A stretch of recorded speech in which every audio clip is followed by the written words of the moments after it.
Antes de cederle la palabra a Vladimir, los invito a que, como es igualmente nuestra costumbre, primero orientamos nuestro espacio, mente y sentimiento para darle gracias al Padre Creador, al Maestro Jesús, a nuestros guías y protectores de esta tarea, guías y protectores de todos y cada uno de los que se encuentran aquí conectados virtualmente, guías y protectores especialmente de Vladimir, aquí quien en el día de hoy trae para nosotros un mensaje, realmente es un mensaje que apoya nuestra vida, nuestra comprensión de muchas situaciones como es la muerte.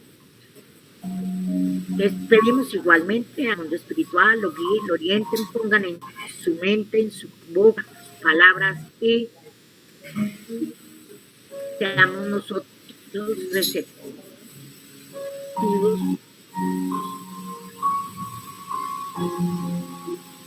a este mensaje que trae es concluida, tengamos un nuevo concepto de nuestro vida. Gracias por su acompañamiento, gracias por el acompañamiento del mundo espiritual. Damos entonces todos los agradecimientos, esperamos que así sea, hemos escuchado por el mundo espiritual. Entonces, Vladimir, la palabra es tuya. Gracias a todos por estar en este momento escuchando esta información para que pues más adelante seamos repetidores de este mismo mensaje que vamos a desarrollar el día de hoy. Voy a compartirles a ustedes la presentación. Entonces, queridos, buenas tardes a todos. Vamos a empezar con este hermoso proceso donde vamos a desarrollar esta temática. Vamos a hablar acerca de la nueva conciencia de la muerte, el acompañamiento fraternal y espiritual en la última hora. Bueno, esta tarde vamos a desarrollar este tema teniendo referencias desde el espiritismo. Entonces tomamos las obras de Allan Kardec, El cielo y el infierno, el Evangelio según el espiritismo, el libro de los espíritus y el libro Después de la muerte, de León Denis. Entonces vamos a tener una serie de orientaciones acerca de qué significa o cuál es el significado de la muerte. Vamos a abordarlo desde diferentes contextos. Según la RAE, la muerte es la cesación o término de la vida. En el pensamiento tradicional es la separación del cuerpo y el alma. Esa es la definición de la Real Academia de la Lengua Española.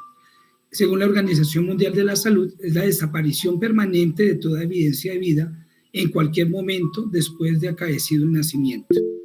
¿Sí? Cesación postnatal, después de las funciones vitales, incapacidad de resucitación. Esa es la definición que tienen respecto a la muerte estas dos entidades. Y vamos a hablar acerca de qué es la muerte según el espiritismo. La muerte según el espiritismo es concebido como un tránsito dialéctico que conduce a la purificación y al progreso de las almas, lo que corresponde con una interpretación espiritual de esta categoría. Esta concepción constituye el eje central de la doctrina y la práctica de los espiritistas.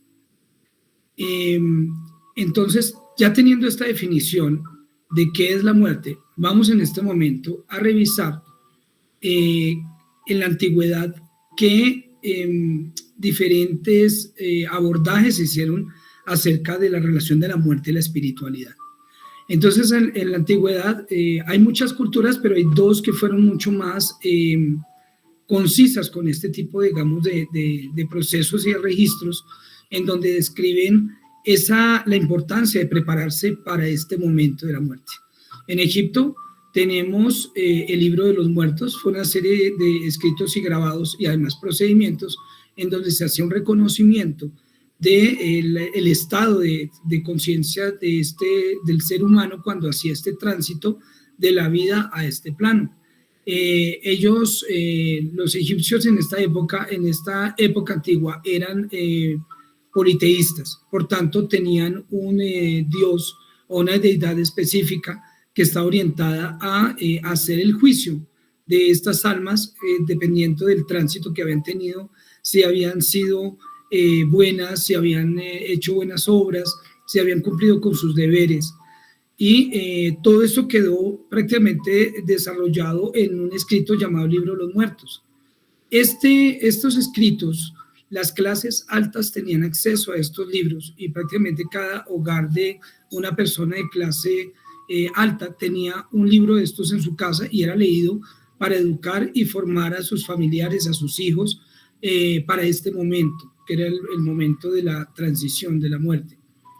Tenemos otra cultura que es el budismo tibetano tántrico, en donde se desarrollaron unos escritos, principalmente el libro que se llama el Bardo Todol, que es el libro tibetano de la vida y la muerte.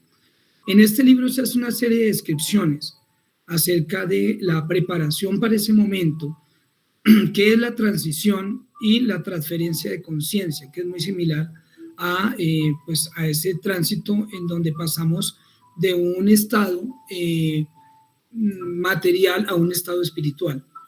En el libro tibetano de los muertos se habla de un estado llamado el bardo, que es el estado de turbación, en donde la persona que acaba de desencarnar pasa a ese estado a justamente hacer una reflexión sobre lo que ha hecho con su vida. Estos monjes o esta comunidad de budistas han venido cultivando este libro y aparte de eso la práctica. Hasta hoy en día es de las prácticas milenarias acerca de la preparación y la comprensión del fenómeno, la fenomenología de la muerte a través de estas prácticas con meditaciones como se llama la meditación Powa. Esa meditación consiste en hacer una simulación,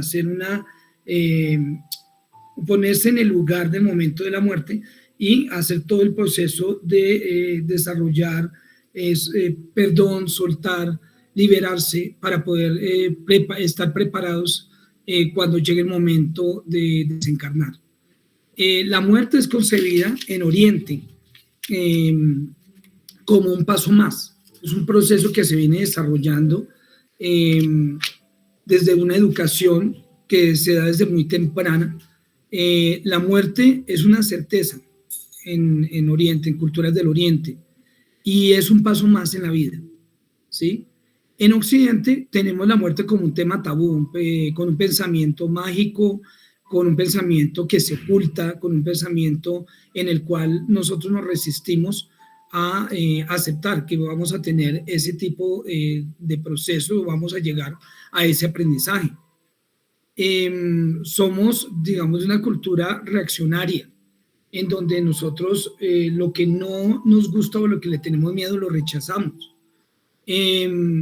Y pues es muy difícil porque no hablamos del tema de la muerte en ninguno de los espacios que nosotros tenemos más cercanos, principalmente, sobre todo porque muchos de nosotros venimos de una serie de educaciones en las cuales nos preparan es para el castigo o nos preparan para el premio respecto a este tema.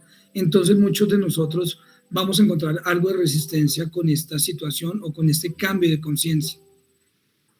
Bueno, entonces esto es lo que viene pasando en la antigüedad, como se ha hecho el abordaje de la muerte. Es importante que para tocar el tema de la muerte abordemos algo más específico, sobre todo porque hoy vamos a hablar acerca de esa atención fraterna a nuestros hermanos que están desencarnando o están pronto a desencarnar. Y para eso es muy importante abordar el tema de la tanatología. La tanatología es el estudio científico de la muerte y el morir y otros aspectos de la muerte. Estos estudios se han venido desarrollando desde hace bastante tiempo, pero realmente el tema de la tanatología es muy reciente. En el mundo, teniendo en cuenta ya un antecedente de lo que estaba pasando a nivel de la historia, vamos a encontrar que en la época medieval la atención, el atendimiento a los pacientes o a las personas que están prontas a morir lo realizaban las órdenes religiosas y eran quienes trataban a los enfermos graves. En el siglo XVI ya se forman los primeros hospicios, que son lugares en donde se recoge el moribundo, porque anteriormente la persona que entraba en estado agónico era llevado a las afueras de la ciudad, se arrojaba o se dejaba en algún sitio y esperaba pues que la naturaleza se encargara de hacer cualquier otra situación. Pero ya en el siglo XVI se abren los primeros hospicios, que son los lugares donde llevan ya a los enfermos crónicos o enfermos terminales. Luego en el siglo XIX, Jenny Garnier forma los primeros albergues en Francia para principalmente los enfermos de cáncer. En el siglo XX ya se forman los primeros hospicios en Inglaterra, que son uno de los pioneros en desarrollar estos lugares para dar asilo y atención a pacientes tanto enfermos en el plano físico como en el plano mental.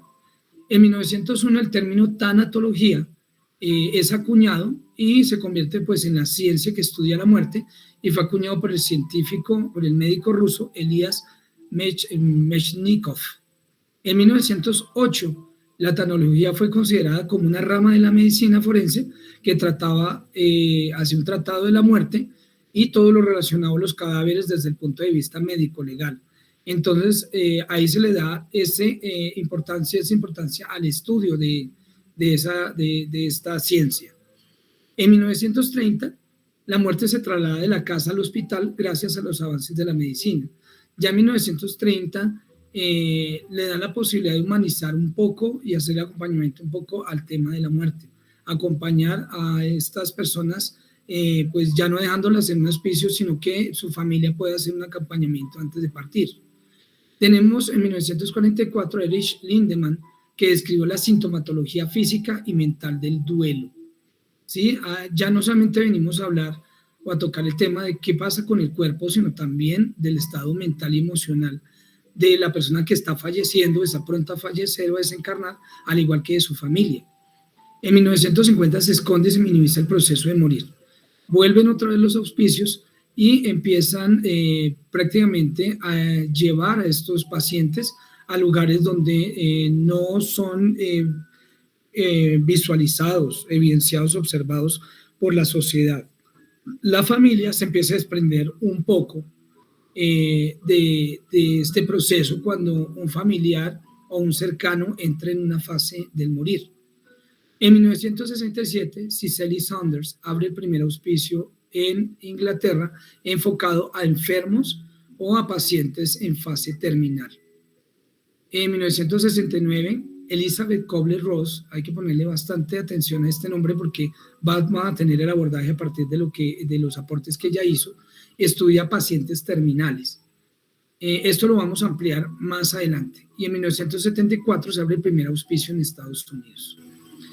Como les decía, Elizabeth Kubler-Ross va a tener un papel muy importante en el proceso que vamos a elaborar nosotros ahora. Bueno, vamos a hablar del panorama colombiano, cómo estamos con ese tema. En 1980 se abre la primera clínica del dolor y cuidados paliativos en Colombia. En el 87, la Fundación Omega, que queda en Bogotá, abre apoyo a cuidadores y familiares de pacientes que se encuentran prontos a desencarnar. En 1988 se introdujo el concepto de paliativos a través de la Fundación La Viga, que fue el primer hospicio en Colombia, que fue un hogar día en Cali. Cuando ya los familiares no podían cuidar al paciente por diferentes motivos o se encontraba solo, este hogar recibía a los pacientes para atender sus necesidades básicas. En 1999 se abre la especialidad médica, la especialidad de medicina del dolor y cuidados paliativos en Colombia para pacientes con cáncer. En el 2001 se reglamenta la especialización del dolor y cuidados paliativos acá en Colombia, y ya se vuelve pues un derecho al cual tienen todas las personas que están prontas a fallecer o que padecen alguna enfermedad que es dolorosa. En el 2010 se establece el proyecto de ley de cáncer en Colombia, y en el 2014 sale la ley 1733, que es la ley Consuelo Devis Saavedra, que es mediante la cual se regulan los servicios de cuidados paliativos con el manejo integral de los pacientes en enfermedades crónicas y degenerativas y terminales o fases o enfermedades que son irreversibles, y que tiene sobre todo gran impacto en la calidad de vida de las personas. Entonces, esto es el panorama de ese atendimiento a los pacientes que se encuentran o las personas que se encuentran en fase terminal, crónica o aguda. Bueno, hacemos un abordaje desde la tanatología a través de la autora Elisabeth Kubler-Ross. Esta mujer es alemana. Ella en 1969 escribe diferentes libros, hace el abordaje del estudio de las enfermedades terminales y principalmente del paciente terminal, de cómo atender ese paciente terminal. Elisabeth Kubler fue médico, pero se especializó principalmente en psiquiatría y trabajó mucho en la posguerra. Estuvo trabajando con pacientes, sobre todo del plano psiquiátrico inicialmente, que venían con trastornos o padecimientos posguerra. Entonces se interesó bastante, ya no eran estos hospicios donde abandonaban o tiraban al paciente, sino que también ella se encargaba de hacer una atención, un acompañamiento emocional y también espiritual a los pacientes y escucharlos, que era lo que no hacían el personal de salud en esa época. Prácticamente ella hizo ese abordaje en el plano de la salud mental a los olvidados hospitalarios. Luego ya, cuando empezó a hacer estos estudios, tuvo bastante opositores y hacen un traslado de ella hacia un hospital de pacientes terminales de cáncer y otros padecimientos, y ella decide trabajar con estos pacientes. ¿Cómo trabajaba ella? Se acercaba, se sentaba con ellos, los tomaba de la mano, los miraba a los ojos, empezaba a escucharlos acerca de qué situaciones les complicaban, se le complicaban, qué le dolía, qué miedos tenían. Entonces empezó a hacer ese primer acercamiento y humanizar el trato que se le da a una persona que se encuentra en esta fase. Luego, pues ella empezó a trabajar escribiendo y haciendo publicaciones, a lo cual las comunidades científicas y médicas se escandalizaron bastante y empezaron a atacarla, a acusarla de morbosa, porque después el tema de la muerte es bastante complejo y la gente prefería en Occidente ocultar esta temática. Entonces fue bastante importante el inicio que ella empezó a hacer, ya que a través de lo que ella escuchaba de los pacientes, logró realizar este estudio de las etapas del duelo de Kubler-Ross. Es muy común ver esto en redes sociales, lo hemos visto bastante con respecto al manejo del duelo, y pues ahí tenemos el tema de las etapas de ese duelo. Entonces vamos a tener, o ella pues clasifica ese duelo en 5 etapas. La primera etapa, esta etapa lo hace ella desde el paciente en fase terminal. Pero pues ya después nosotros lo adaptamos a diferentes situaciones de la vida, diferentes duelos. Siempre que hay una pérdida emocional, material, siempre va a haber un duelo y pues generalmente, aunque esto no se amolde, no se ciña a todos, pues puede darnos una orientación de cómo entender el duelo. Primero tenemos una fase de negación. El paciente terminal entra en esa fase, evita, se siente confundido, eufórico, se conmociona y se llena de miedo. Después tenemos una fase de ira, donde se va a sentir el frustrado, irritado y con mucha ansiedad. Luego vamos a llegar a una zona valle, que es la negociación, que son los esfuerzos por encontrar un sentido a la vida o encontrar un sentido a lo que le está pasando, el para qué. Es una fase que también nos lleva a pedir ayuda y también nos lleva a contar nuestra historia. Luego vamos a tener una fase de depresión, en donde el paciente se siente agobiado, se siente impotente, se puede poner hostil y va a tener una lucha o una resistencia muy fuerte. Y por último viene la aceptación, que es la exploración de opciones. ¿Sí? ¿Qué opciones tiene o qué opciones le quedan? También planes que se pueden adaptar a la nueva situación que está viviendo él, desde la cercanía a la muerte o de pronto ya una discapacidad o una limitación con lo que va a pasar, y luego seguir adelante hacia donde va el proceso que va a desarrollar o va a vivir.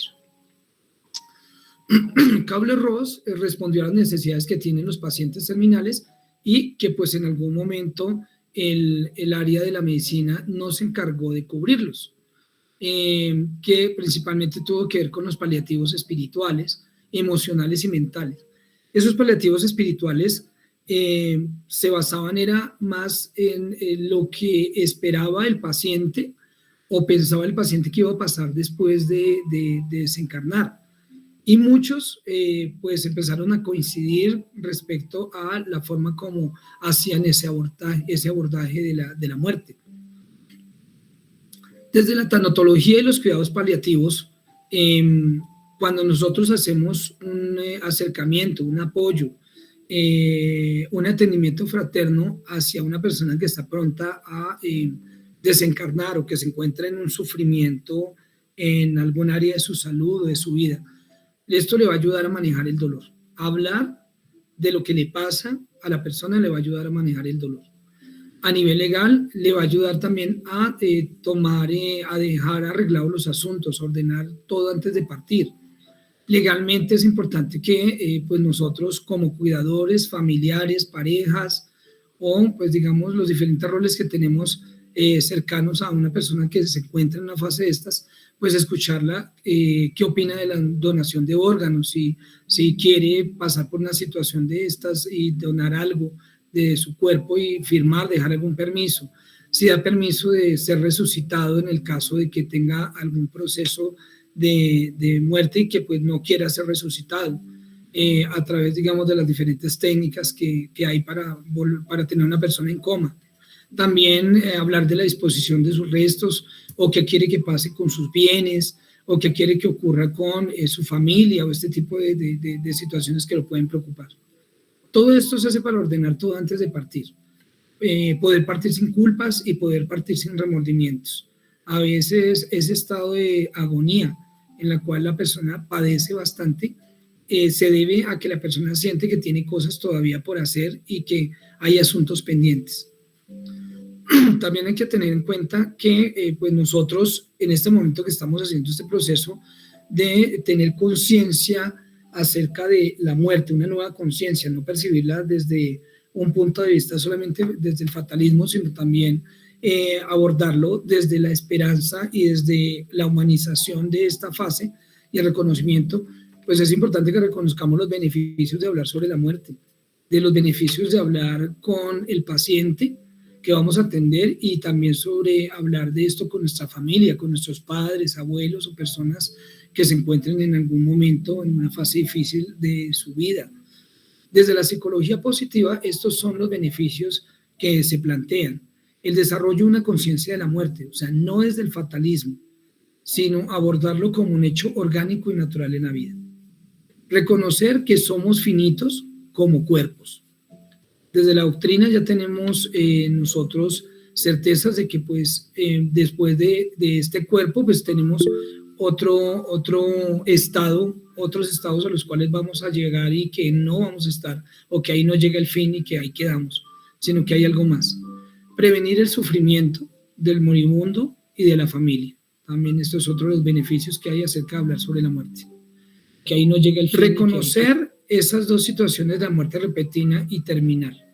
¿Qué diferencia hay y qué acercamiento? Sabes que en una muerte repentina, si uno no ha hecho esta reflexión, pues realmente va a ser muy difícil saber o tener en cuenta la opinión o cuál era la postura de la persona que fallece repentinamente respecto a los aspectos anteriores que nosotros hablamos.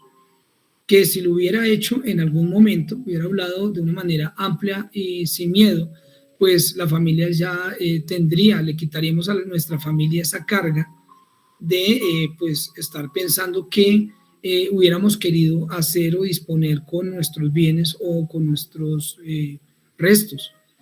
Y pues digamos la ventaja que hay cuando una persona pasa por una situación en la cual puede llegar una fase más allá y puede ser acompañado por su familia o pues puede llegar a desencarnar teniendo en cuenta que va a tener un poco más de tiempo. También los beneficios, pues es importante hablar de esos detalles antes de partir, preguntarles a nuestros familiares, porque eso va a ayudar a educarnos a nosotros. También es importante hablar de la muerte porque ayuda a educar a otros, principalmente los que vienen tras de nosotros, acerca del abordaje de la muerte. Va a ayudar a reducir el miedo, tanto de la persona que está pronta a desencarnar como de la familia. Y esto también nos va a ayudar a hablar por la muerte, nos va a ayudar a transitar a una mejor transición, a una mejor muerte. Entonces, estos son los beneficios que tenemos. Bueno, yo quiero hacer un pequeño abordaje y es desde la experiencia personal.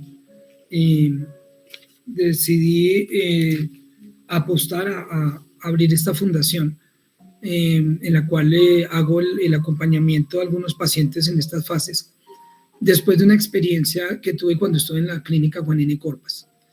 Estuve en la época cuando el VIH fue bastante fuerte en Colombia y los hospitales no querían atender a estos pacientes. Entonces, la Secretaría de Salud de esa época abre un programa que se llama PES, que es el programa, se llamaba, o le decía a la gente programa especial, pero realmente PES significaba programa de enfermos de SIDA. Yo empecé a hacer acompañamiento a estos pacientes para hacer la promoción de la salud y prevención de la enfermedad y pues tuve que acompañar a muchos pacientes en esa última fase. Hablaba bastante con ellos, no sabía por qué el mundo espiritual me había puesto en esa tarea, me había puesto este reto y pues realmente cuando empecé a abordar esta conferencia me di cuenta de que todo esto era para llegar a hacer esta educación, humanizar ese último momento, ¿sí? Y también ser más conscientes nosotros de que pues vamos para ese proceso más adelante y debemos prepararnos. Estos son 5 arrepentimientos muy constantes de un paciente terminal. Si uno habla con la mayoría de ellos, esto es lo que nos van a decir. Primero, que trabajaron bastante y que no disfrutaron de su vida por estar trabajando y todo el tiempo poniendo por delante el trabajo, la materialidad, los lujos, la posición social, el ego, antes que disfrutar la vida. Haber descuidado sus vínculos afectivos, dejar de compartir con sus hijos, con su pareja, con un amigo, dejar de visitar a sus familiares, haber cultivado nuevos amigos, haberse limitado emocionalmente. Es otro de los arrepentimientos que ellos pueden empezar a tener y que ojalá pues no lleguemos nosotros a tener más adelante, si hacemos una conciencia en este momento de esa etapa. No haber expresado sus emociones, haberse guardado las cosas por soberbia, por inseguridad, por falta de confianza, por no darle importancia a lo que sentían. Otra de los arrepentimientos es no permitirse ser más felices, haberse limitado en la felicidad. Y por último, haberse limitado por dinero u otras distracciones. Lo que no comieron, lo que no consumieron, lo que era importante lo dejamos para un lado y no lo abordamos. Entonces esto es muy común en las personas que nosotros como espíritas vamos a atender, ¿sí? Son cosas que debemos aprender a hablar con ellos. La conciencia de la muerte nos ayuda a vivir una vida más plena, vivir la vida sin arrepentimientos. Cuando somos conscientes de esta fase, nosotros vamos a vivir nuestra vida como si fuera cada día el último día. Y para poder hacer digamos, tipo de abordaje, pues es importante ser conscientes de esta fase por la cual todos los seres humanos y todos los seres biológicos vamos a pasar por este proceso. En el libro de Después de la muerte de Leon Denis, encontramos unos apartes que quise traer acá para tener una reflexión un poco más profunda desde el plano espiritual.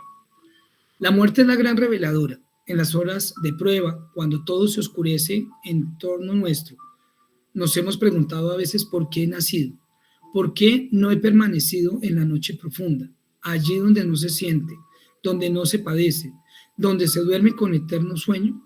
Y en aquellas horas de duda y de angustia, una voz se eleva y llegaba hasta nosotros, diciéndonos: sufre para engrandecerte y purificarte. Entonces, en algunos instantes es importante tener en cuenta de que tenemos puntos de referencia para poder entender un poco más esta etapa que tiene que ver con la muerte. Otro de los apartes que tenemos en este libro, sabes que tu destino es grande, esta tierra fría no será tu sepulcro, los mundos que brillan en los cielos son tus futuras moradas, la herencia que Dios te reserva. Eres para siempre ciudadano del universo, perteneces a los siglos pasados como a los venideros, y a la hora presente estás preparando tu elevación. Aquí nos está haciendo un llamado justamente a reconocer que no solamente transitamos o vivimos en este mundo finito, en este mundo limitado. Nosotros debemos tener en cuenta que vivimos en un mundo que tiene muchas leyes naturales, y pues vamos a tener muchas limitaciones acá, pero en el plano espiritual no hay tantas leyes, y eso nos va a permitir transitar de una manera justamente más libre, más consciente, más serena. En esta parte, en el capítulo 30, en la cuarta parte del libro, tenemos la última hora. En la última hora tenemos unas preguntas que pues son bastante importantes y nos ayudan a trascender un poco el tema de la muerte. En esta última hora, ¿qué sucede a la hora de la muerte y cómo se desprende el espíritu de su cárcel de carne? ¿Qué impresiones, qué sensaciones le esperan en este temido instante? Y pues partiendo de estas dos preguntas, pues esto es lo que todos tenemos interés en conocer. Pues todos vamos a hacer este viaje y la vida puede escapársenos a cada instante. Ninguno de nosotros escapará a la muerte. Este tema de qué sucede a la hora de la muerte y cómo se desprende, es importante tener en cuenta de que tenemos algunos referentes en los libros de doctrina espírita, principalmente este libro, Después de la muerte. Es importante que ustedes hagan un abordaje y lo puedan leer. Es un libro que nos va a aclarar mucho respecto a este tema. Son dudas porque realmente cuando uno hace ese tránsito, pues no vuelve de ese tránsito. Realmente es muy difícil escuchar a la persona o saber de qué trata, pero el mundo espiritual se ha encargado a través de los mensajes que hemos tenido a partir de las sesiones mediúnicas y todos estos libros que hemos recolectado y tenido en el transcurso del tiempo respecto a lo que Kardec hizo con los médiums a través de estos libros, para entender de qué trata o qué va a pasar o qué ocurre después de que se rasga este velo de lo material. En la última hora tenemos también acá unos párrafos que pues, son bastante inspiradores y nos pueden ayudar también a comprender un poco más este fenómeno. Y es dolorosa y llena de angustias para unos. La muerte no es para otros más que un dulce sueño seguido de delicioso despertar. El desprendimiento es pronto, el pasaje fácil para el que se ha despegado con anticipación de las cosas de este mundo, que aspira a los bienes espirituales y ha llenado sus deberes. Hay, por el contrario, lucha y agonía prolongada en el espíritu apegado a la tierra, que solo ha conocido los goces materiales y ha descuidado prepararse para la partida. Realmente las dos preguntas anteriores se responden con esto. El miedo, principalmente que se puede dar en ese momento de esa fase, principalmente es el miedo a desprendernos de lo que ya conocemos, que es esta materialidad. Y sobre todo cuando nosotros no hemos sido conscientes de la espiritualidad y de la potencia que tenemos nosotros como espíritus. En el libro El cielo y el infierno, o la justicia divina según el espiritismo, en la primera parte, en el capítulo 2, tenemos el temor a la muerte. ¿Por qué los espíritas no tienen temor a la muerte? Esa es una de las interrogantes que nos pueden ayudar a nosotros también a entender un poco el fenómeno, ¿sí? Entonces, este párrafo me gusta porque nos ayuda como a entender un poquito de qué trata y de dónde viene ese miedo. Sin razón tienen ese miedo, pero ¿qué quieres? Se procura persuadirles durante la juventud de que hay un infierno y un paraíso, pero que es más seguro que irán al infierno, porque se les dice que aquello que es natural es un pecado mortal para el alma. Cuando llegan a grandes, si tienen algún raciocinio, no pueden admitir eso y se hacen ateos o materialistas. Y así es como se les induce a creer que fuera de la vida presente nada existe. En cuanto a los que han persistido en sus creencias de la infancia, temen ese fuego eterno como que ha de quemarlos sin destruirlos. Realmente este es un constructo mental que tenemos nosotros desde hace mucho rato, a partir pues, de la educación que hemos tenido en nuestra casa, en nuestra escuela y en nuestro desarrollo espiritual, ¿sí? Teniendo en cuenta, pues, digamos, y respetando de dónde viene cada uno y cuáles son sus creencias y su fe, pues es la creencia en el infierno, ese lugar de castigo, lo que nos hace tenerle miedo a la muerte. La muerte no inspira al justo miedo alguno, porque con la fe tiene la certeza del porvenir, la esperanza le hace esperar mejor vida, y la caridad, cuya ley ha practicado, le da seguridad de que en el mundo en que va a entrar no entrará ningún ser cuya presencia haya de temer.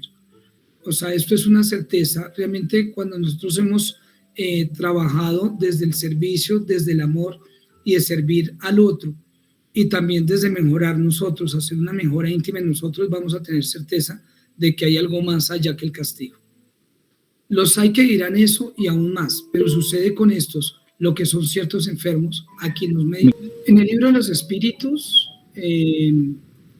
tenemos en penas y goces terrenales miedo a la muerte.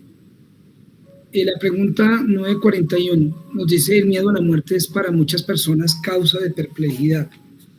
¿De dónde viene este miedo? Entonces va a complementar justamente lo que acabamos nosotros de ver en la anterior referencia del libro de León Denis. Entonces la muerte no inspira al justo miedo alguno, porque con la fe tiene la certeza del porvenir. La esperanza le hace esperar mejor vida, y la caridad, cuya ley ha practicado, le da seguridad de que en el mundo que va a encontrar no encontrará ningún ser cuya presencia haya de temer. El hombre carnal, más apegado a la vida corporal que a la espiritual, tiene en la tierra penas y goces materiales. Su dicha consiste en la satisfacción fugaz de todos sus deseos. Su alma, constantemente preocupada y afectada por las vicisitudes de la vida, está en una ansiedad y tormento perpetuo. La muerte le horroriza, porque duda de su porvenir y porque deja en la tierra todos sus afectos y esperanzas. Entonces, ahí estamos nosotros evidenciando que el exceso de materialidad es lo que nos afecta a nosotros, de manera que nosotros no podamos tener esa conciencia de ese tránsito, de que nos cueste mucho trabajo desprender.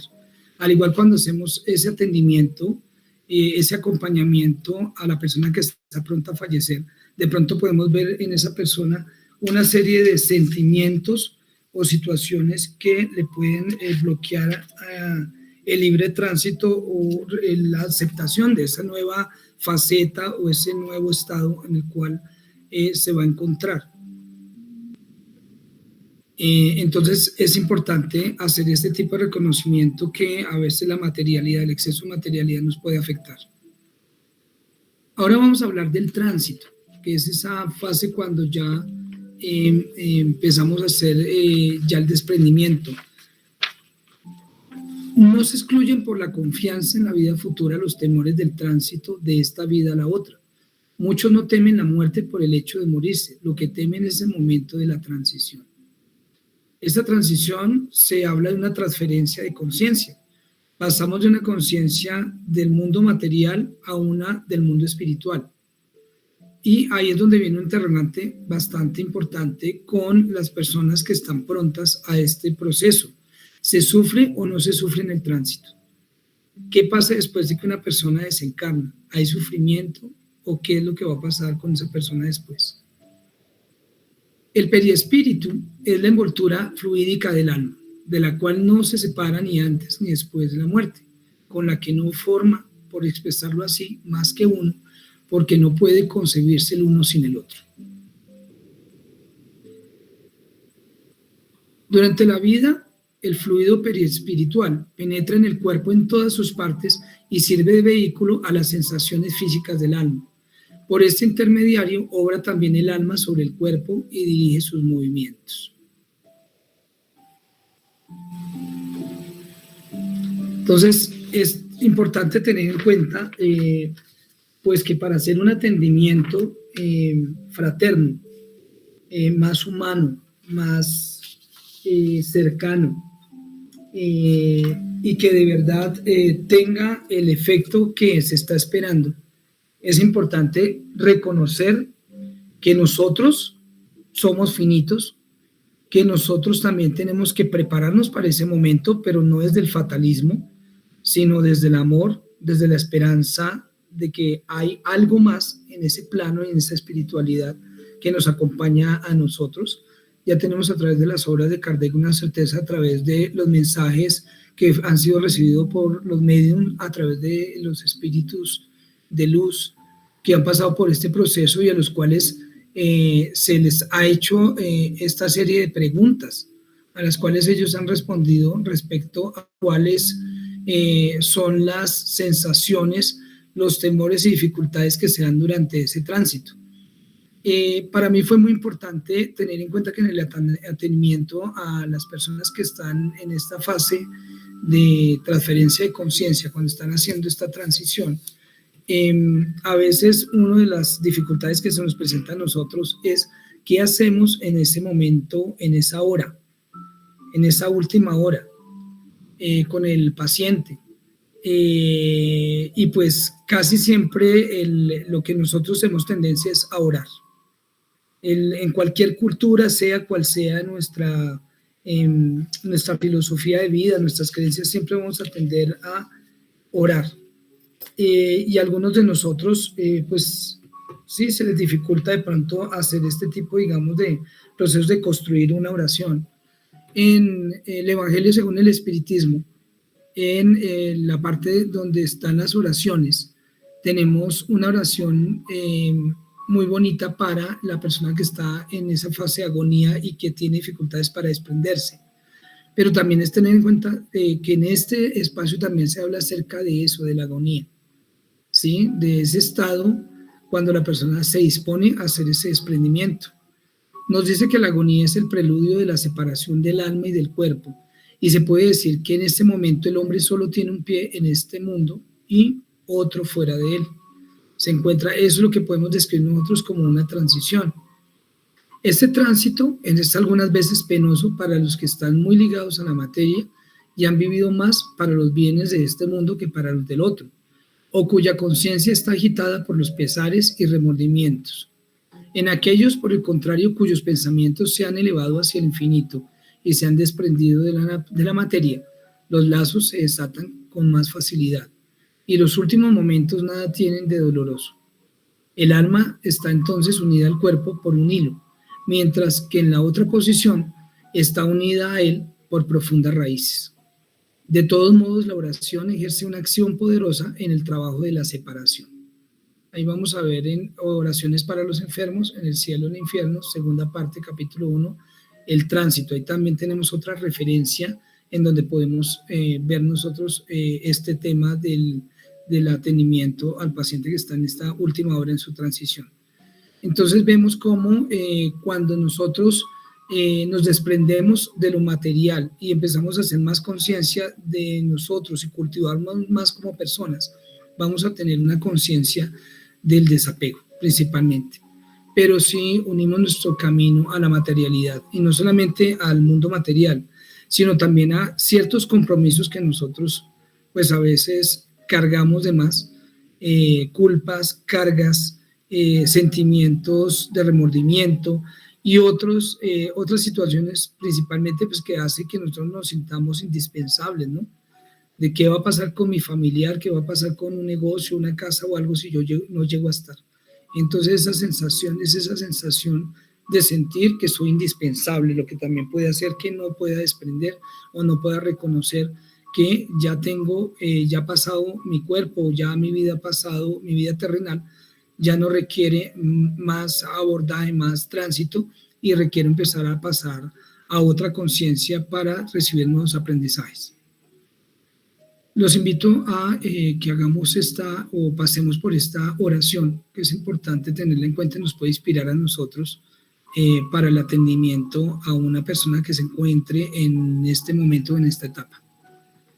Dios Todopoderoso y Misericordioso, aquí tenéis un alma que deja su envoltura terrestre para volver al mundo de los espíritus, su verdadera patria, que pueda entrar allí en paz y que vuestra misericordia se extienda sobre ella. Espíritus buenos, que la habéis acompañado en la tierra, no la abandonéis en este momento supremo. Dadle fuerza para soportar los últimos sufrimientos que debe padecer en la tierra para su adelantamiento futuro. inspirarle para que consagre el arrepentimiento de sus faltas, los últimos destellos de inteligencia que le restan o que pueden volverle momentáneamente. Dirigir mi pensamiento a fin de que su acción haga menos penosa la separación y que lleve su alma en el momento de dejar la tierra los consuelos de la esperanza. Esto es, sin más, un proceso que podemos desarrollar. Es muy importante acompañarlos a ellos en esta situación a través de, pues cuando no sabemos qué decir, o a veces nos faltan las palabras para poderlo hacerlo de manera más pronta, y es a través de elevar la oración, de elevarnos en oración y entrar en una misma conciencia hacia esa persona que está haciendo ese tránsito. Y aquí es donde surge el compromiso del espírita y su importancia en la asistencia fraterna y el acompañamiento de la última hora. Uno, es compromiso del espírita reconocer y prepararse para este momento y este tránsito. Y vuelvo y lo repito, no desde el fatalismo, sino desde el entendimiento de que pues, somos finitos y que nosotros tenemos un tránsito limitado por este plano, y que todo lo que nosotros tenemos a nivel material, pues simplemente es eso, materia, cosas que se van degradando. El cuerpo puede destruirse, pero la energía no se destruye, sino se transforma y empieza a hacer un tránsito hacia una nueva conciencia.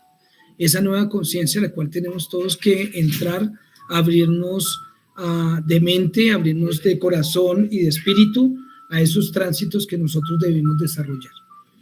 Entonces, queridos hermanos, les agradezco mucho. Este era el mensaje y la información que teníamos en Sembradores del Camino y Obreros de la Última Hora, en este proceso tan importante en la vida de un ser humano como es el tránsito del plano físico al plano espiritual. Gracias, queridos, por haber venido y habernos acompañado en este proceso. Gracias. Muchísimas gracias, Vladimir. Permiten. Muchas gracias a todos los participantes en esta actividad. Vladimir, te escuchamos, por favor, con la oración y a su vez mil agradecimientos por todo, de esperanza. Muy interesante escuchar. Te escuchamos en la oración de cierre. Muchas gracias a todos los que han participado y los esperamos en nuestras próximas conferencias. Nos unimos todos en una misma conciencia, en un mismo corazón en este momento, y damos gracias en esta tarde por este aprendizaje, por el desarrollo de una nueva conciencia para esta transición tan importante en la vida de nosotros que hemos despertado una espiritualidad que tiene que ver con la muerte. Damos gracias al mundo espiritual, a los espíritus elevados y llenos de sabiduría que con su amor nos inspiran en esta tarde a través de estas palabras, a través de estos autores y a través de estas experiencias que se han podido compartir en esta tarde. También damos gracias a aquellas personas que nos inspiraron para estar acá hablando sobre este tema, sobre el tema de la transición y de ese fenómeno que nos llena y nos abruma, que se llama muerte, ¿no? En este momento le damos gracias a nuestro Padre amado y a toda la creación espiritual en pleno por haber colocado estos recursos que se abren a través de esta tarde, a través de estas charlas y estos espacios de formación de doctrina espírita, y de nuestra coordinadora Nancy, que se encuentra el día de hoy con nosotros apoyando este proceso, y cada uno de los hermanos de Sembradores del Camino y de las personas de Fundación Centro Reiki que se encuentran acá compartiendo un mismo fin, y es el de dar gracias y celebrar la vida, no solamente la vida material, sino también la vida espiritual, que nosotros tenemos certeza de que más allá de este plano físico Nos espera un mundo lleno de sanación, regeneración, sabiduría, reconciliación. Pedimos también que nuestros corazones sean más humildes, sean más conscientes, que nosotros podamos hacer aquellos cambios y aquellas transiciones y transformaciones en nuestro mundo, que podamos vencer y esclarecer nuestras sombras, nuestros miedos, nuestras ignorancias, todo aquello que nos puede afectar para cuando llegue el momento en nuestra última hora, que nos hallemos acompañados por el mundo espiritual, por todos sus guías espirituales y por aquellos a quienes nos amamos, a quienes tanto amamos, para que cuando tengamos la transición nosotros podamos realizarla de una manera tranquila, amorosa, armoniosa. Damos gracias a aquellos hermanos, madres, padres, parejas, amigos que han desencarnado y nos inspiran en este momento al servicio de la atención fraterna para aquellos hermanos que están en transición o que más adelante lo van a estar, y por eso nos estamos nosotros preparando para ese momento. Pedimos también, también que nos llene de consuelo, que nos llene también de aceptación, de amor, y podamos abrazar esos momentos tan difíciles, pero de un aprendizaje tan profundo como es la muerte. Y en este momento no solamente estamos los encarnados, sino también los hermanos del mundo espiritual. Y a ellos les decimos, hermanitos en la tierra, hermanitos en el cielo, nunca olvidados y siempre amados, siempre inspirándonos a nosotros para ser mejores y poder encontrarnos más adelante en ese tránsito para podernos abrazar en una misma conciencia y desde el amor. Muchas gracias a todos ustedes, hermanos, y que tengan, y solicito al mundo espiritual que los ayuden a sanar, que los cuiden, los abunden, los prosperen en esta semana que empieza, y no solamente a nivel material, sino también a nivel espiritual. Muchas gracias a todos ustedes y al mundo espiritual, a los maestros y guías de este centro espírita, por todos los conocimientos, aprendizajes y también humildad con la cual abordamos estos temas y la sabiduría. Muchas gracias.